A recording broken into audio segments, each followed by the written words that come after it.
唔好喐，放低你手上嗰表面炸到金黃酥脆、望落肥美多汁嘅無骨燒肉先。你依家係咪覺得自己好精明？心諗話喺香港買一仔燒肉都要幾十蚊，去到深圳或者喺本地啲跨境團購店，30蚊人民幣居然就可以買到一大盒，甚至係成隻無骨脆皮豬。香港啲商家真係暴利，深圳真係物美價廉嘅天堂。如果你真係咁諗，甚至一邊睇片一邊着緊嗰嚿30蚊嘅無骨豬，我奉勸你落去廚房攞杯溫水，安安靜靜聽我講完呢條片。因為等間我講完背後嘅真相之後，你可能真係會想將肚入面嗰肉嘔翻出嚟。你以為自己執到寶，其實你只係做咗人哋清貨嘅頂級水魚，因為你一直食緊嘅根本唔係你包裝上見到嘅正常豬肉，而係連內地街市都唔會擺出嚟賣，送俾人都嫌腥嘅下欄嘢。話說反轉頭，呢股平價深圳燒味、無骨脆皮豬嘅熱潮，其實喺前2年，大約係2023年、2024年嗰陣就開始喺香港瘋狂肆虐，去到依家2026年，直頭變成咗好多街市團購群組嘅日常。每日下晝4點幾5點，你行過去深水埗、觀塘或者元朗啲港鐵站出口，又或者係街坊福利會附近啲小巷，你就會見到一班可能係50幾歲、60幾歲嘅退休街坊排晒長龍。每個人手上都攞住1、2個紅色塑膠袋，入面裝住嘅就係由深圳甚至東莞運過嚟，仲帶住少少餘溫嘅30蚊無骨脆皮豬。嗰陣味真係香到成條街都聞到，隔住個盒你都感覺到嗰層皮有幾咁脆。大家一邊俾錢一邊讚30蚊有咁大盒，真係平到笑。但係大家定心諗下，呢度就有個古怪。我哋一齊嚟計下呢條簡單嘅數學題。你平時去香港街市買嚿新鮮五花腩，一斤求其都要60、70蚊港幣。好，你話香港租貴人工貴，咁我哋睇下深圳。你就算親自上去深圳本地嘅大潤發、盒馬先生或者係最普通嘅大眾街市，一斤合格、衛生、有屠宰檢驗證明嘅新鮮五花肉，點都要10幾到20蚊人民幣一斤。大家要明白一個常識，生肉變成熟肉，中間係要經過高溫烘烤，水分會蒸發，油脂會流失。一斤生肉烤完之後，頂多得返6兩到7兩嘅熟肉，呢個叫出肉率。如果一個商家要賣一整盒，甚至一整隻已經幫你除埋骨嘅燒豬俾你，足稱足兩，而且只係賣30蚊，扣除人工、扣除包裝袋、扣除工廠電費、扣除跨境物流嘅運費，再扣埋佢自己要賺嘅利潤。你估呢嚿生肉嘅原始成本到底有幾多？我同你講，佢嘅成本可能連5蚊人民幣都唔使。喺呢個世界上，點可能會有5蚊一斤，仲要幫你起埋骨嘅優質五花腩？答案只有一個，佢用嘅肉來源絕對有大問題。咁到底呢啲30蚊嘅無骨豬，真身係咩嚟嘅呢？為咗查清呢個內幕，我前陣子特意同一個喺大灣區做咗燒味師傅幾十年，今年已經60幾歲嘅前輩飲茶。佢一聽到我問30蚊無骨豬，就冷笑一聲，話呢啲嘢行內人望一眼就知係咩料。佢話呢啲平價無骨豬基本上由2種最下欄嘅肉組成。第一種叫做淘汰老母豬肉。咩叫淘汰老母豬？就係啲喺養豬場入面生仔生到生唔出，可能已經生到5、6歲，完成咗生育任務嘅母豬。呢啲老母豬因為年紀大，身體新陳代謝慢，體內積聚咗極之大量嘅抗生素同埋激素。最恐怖嘅係，老母豬嘅肉質纖維好粗，硬到好似橡皮筋咁，而且有一股非常強烈，類似阿摩尼亞同埋老人馟嘅騷味，極之難聞。喺內地嘅食品安全法規入面，老母豬肉係必須要嚴格標明，而且唔可以當作普通鮮肉賣俾消費者食用嘅，通常只能夠用嚟做工業飼料或者極低端嘅加工肉碎。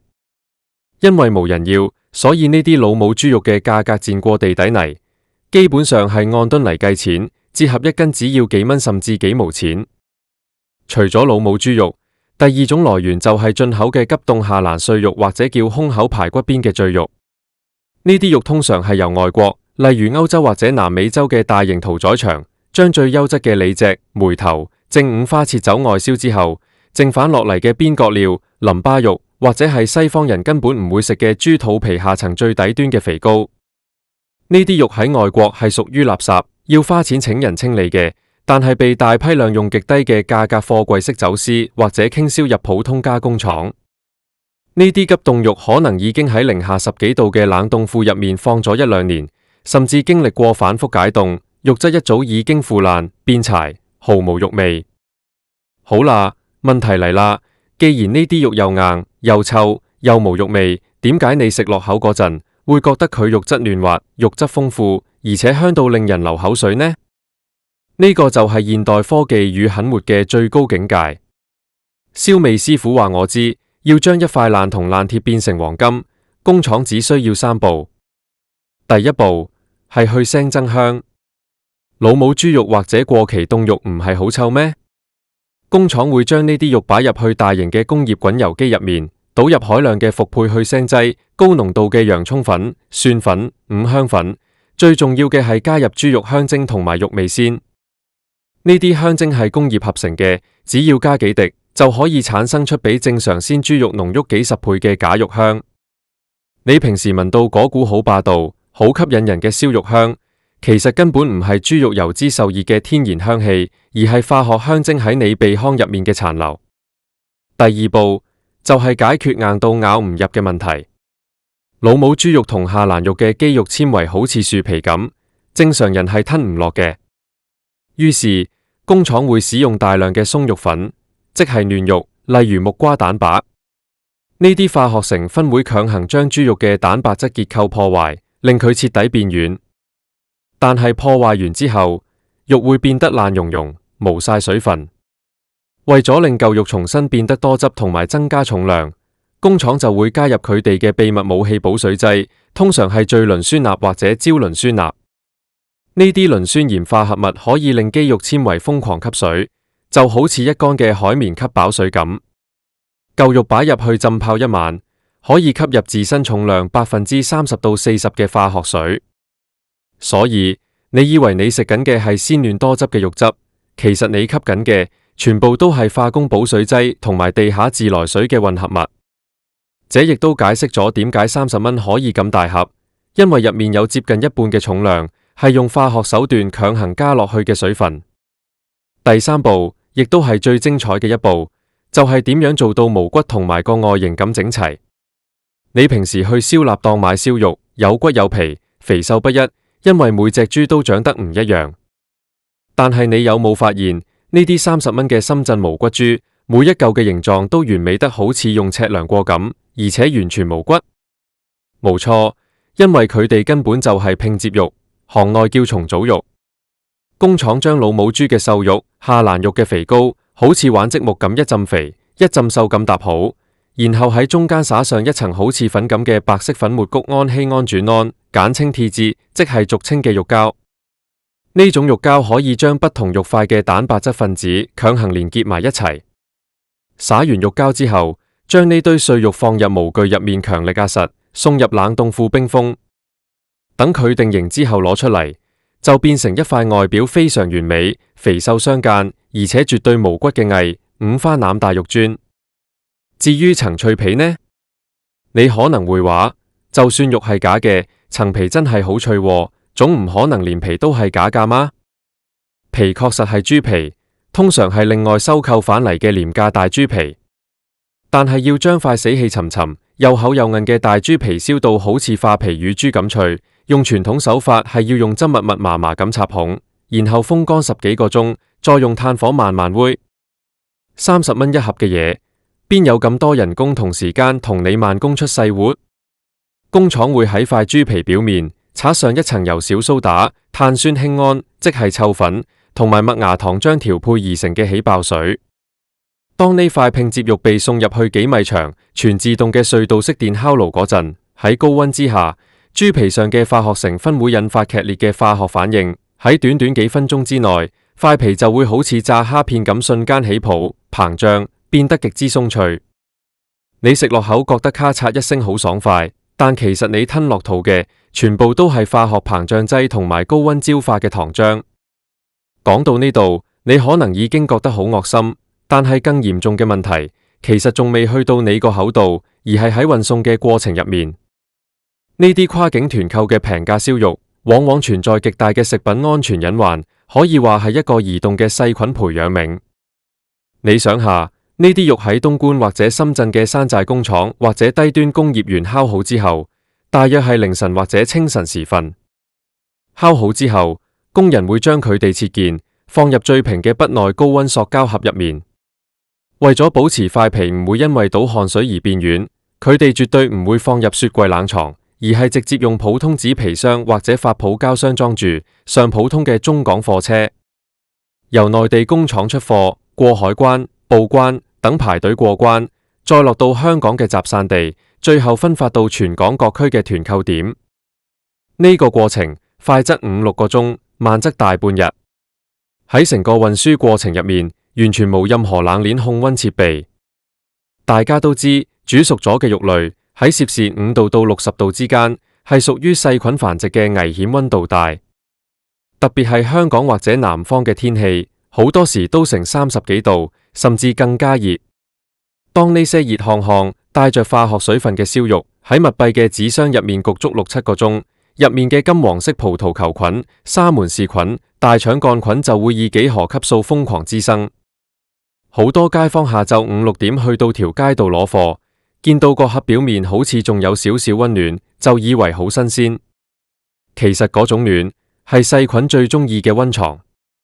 你有冇試過食完呢啲30蚊嘅無骨豬之後，個肚總係有少少作悶，或者第2日會拉肚子？你以為自己只係食得太油膩或者個人熱氣，其實你根本就係輕微食物中毒。你嘅免疫系統正喺度幫你同幾億隻細菌打緊仗啊！我明白，依家市道唔好，大家揾錢艱難，想慳得1蚊得1蚊，呢種心態完全可以理解。香港嘅物價確實高昂，出外食餐飯隨時都要70-80蚊。但係我哋作為精明嘅消費者，一定要學識分辨咩叫高性價比，咩叫消費陷阱。你以為自己上去深圳消費或者買團購係精明，係打破咗香港商家嘅壟斷，但你靜落嚟諗下，一分錢一分貨呢個硬道理，由古至今邊有變過？香港啲老字號燒臘檔點解賣得貴？因為人哋用嘅係每日由上水屠房運過嚟嘅新鮮豬肉，或者係合規進口、有嚴格檢疫嘅冰鮮肉。人哋請一個有牌照、有經驗嘅燒味師傅，月薪要幾萬蚊港幣。人哋鋪頭要使通風系統，要符合食環署極之嚴格嘅衛生條例，每個月嘅租金、水電、排污費全部都係成本。呢些成本換返嚟嘅係對你身體嘅保障，係你食落口嗰陣嘅安心。